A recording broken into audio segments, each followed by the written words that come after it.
പുതിയൊരു വീഡിയോയിലേക്ക് സ്വാഗതം. ഇന്നത്തെ വീഡിയോ കനോണിൻ്റെ ആൾ-ഇൻ-വൺ ഇങ്ക് ടാങ്ക് കളർ പ്രിൻ്ററായ കനോൺ പിക്സ്മ G2000 എന്ന പ്രിൻ്ററിൻ്റെ സ്കാനർ ഡ്രൈവർ അങ്ങനെ ഡൗൺലോഡ് ചെയ്ത് ഇൻസ്റ്റാൾ ചെയ്ത് ഉപയോഗിക്കാം എന്നതിനെക്കുറിച്ചുള്ളൊരു വീഡിയോ ആണ്. വീഡിയോ കാണുന്ന മുമ്പ് ചാനൽ ഒന്ന് സബ്സ്ക്രൈബ് ചെയ്യുക, ലൈക്ക് ചെയ്യുക, കമൻറ്റ് ചെയ്യുക, ഷെയർ ചെയ്യുക. അപ്പോൾ നേരെ വീഡിയോയിലോട്ട് പോകാം.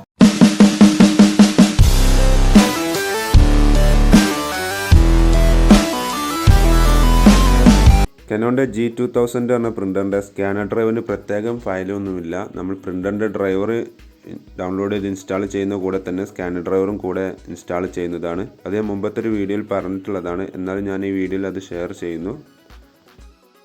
ഏതെങ്കിലും ഒരു ബ്രൗസർ എടുത്ത് അവിടെ ഗൂഗിളിൻ്റെ ഹോം പേജ് എടുക്കുക. അവിടെ കനോൺ സപ്പോർട്ട് ഇന്ത്യ എന്ന് ടൈപ്പ് ചെയ്ത് സെർച്ച് എടുക്കുക.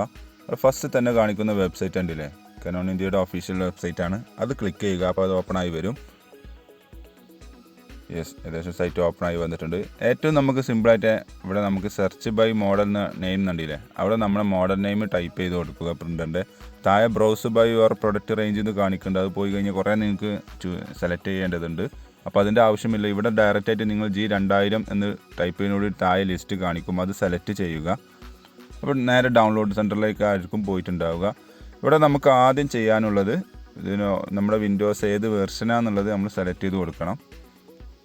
അത് ഓപ്പറേറ്റിംഗ് സിസ്റ്റം വിൻഡോസ് ഏതാണ്, 10 ആണോ 8 ആണോ ഏതാണെന്നുള്ളത് സെലക്ട് ചെയ്ത് കൊടുക്കണം.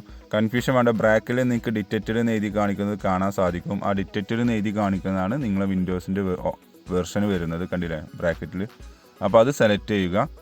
അത് സെലക്ട് ചെയ്തതിന് ശേഷം ഈ സെർച്ച് എന്നുള്ളത് ഒന്നുകൂടി ക്ലിക്ക് ചെയ്യുക. അപ്പോൾ ഈ പേജ് ഒന്നുകൂടി റീലോഡ് ആവുന്നതാണ്.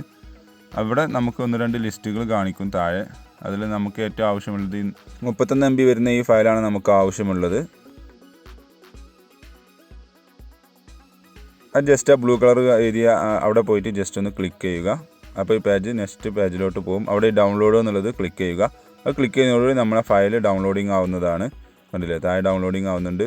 ഏകദേശം കുറച്ച് നേരം വെയിറ്റ് ചെയ്ത് ഡൗൺലോഡിങ് കംപ്ലീറ്റ് ആവും. അപ്പോൾ ഫയലിൻ്റെ അവിടെ പോയി ജസ്റ്റ് ഒന്ന് ക്ലിക്ക് ചെയ്യുക.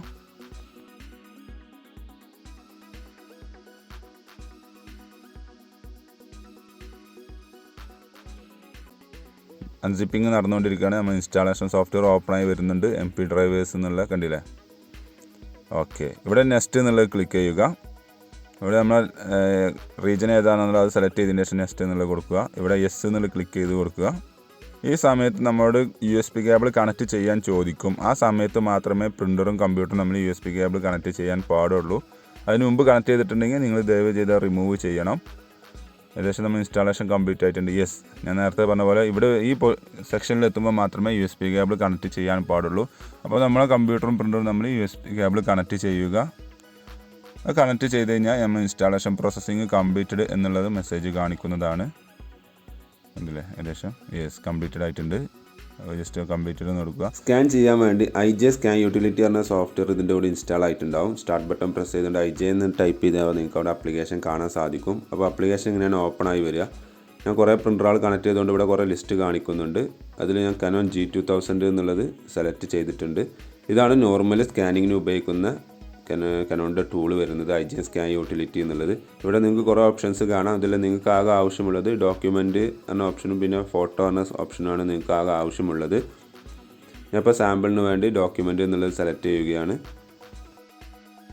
ഡോക്യുമെൻറ്റ് സെലക്ട് ചെയ്ത് കഴിഞ്ഞാൽ PDF ഫയലായിട്ടായിരിക്കും സേവ് ആവുക. ഫോട്ടോ സെലക്ട് ചെയ്ത് കഴിഞ്ഞാൽ JPEG ഫോർമാറ്റിലായിരിക്കും സേവ് ആവുക. ഈ ഒരു വ്യത്യാസം മാത്രമേ ഉള്ളൂ. അപ്പോൾ അതിൻ്റെ കൂടുതൽ ഡീപ്പായിട്ടുള്ള എങ്ങനെ സ്കാൻ ചെയ്യാമെന്നുള്ള വീഡിയോ ഞാൻ മറ്റൊരു വീഡിയോയിലൂടെ ഞാൻ പറഞ്ഞിട്ടുണ്ട്. അത് ഞാൻ അതിൻ്റെ ലിങ്ക് വേണമെങ്കിൽ ഷെയർ ചെയ്യാവുന്നതാണ്. അപ്പോൾ ഞാനിവിടെ ഈ കാണുന്ന ഡോക്യുമെൻ്റ് എന്നുള്ളത് സെലക്ട് ചെയ്തു. അപ്പോൾ സ്കാനിങ് നടക്കാൻ പോകുന്നുണ്ട്. അതിൻ്റെ കൂടെ തന്നെ സ്കാനിങ് നടക്കുന്നുണ്ട്. അപ്പോൾ നമ്മൾ ഡ്രൈവർ ഇൻസ്റ്റാൾ ചെയ്ത പ്രോസസ്സെല്ലാം കംപ്ലീറ്റഡ് ആണ് എന്നുള്ളതാണ് ഇതിൽ നിന്ന് മനസ്സിലാക്കേണ്ടത്. അപ്പോൾ ഇതേപോലെ നിങ്ങൾക്ക് ട്രൈ ചെയ്ത് നോക്കാവുന്നതാണ്. സ്കാനിങ് ഏകദേശം നടന്നുകൊണ്ടിരിക്കുന്നു.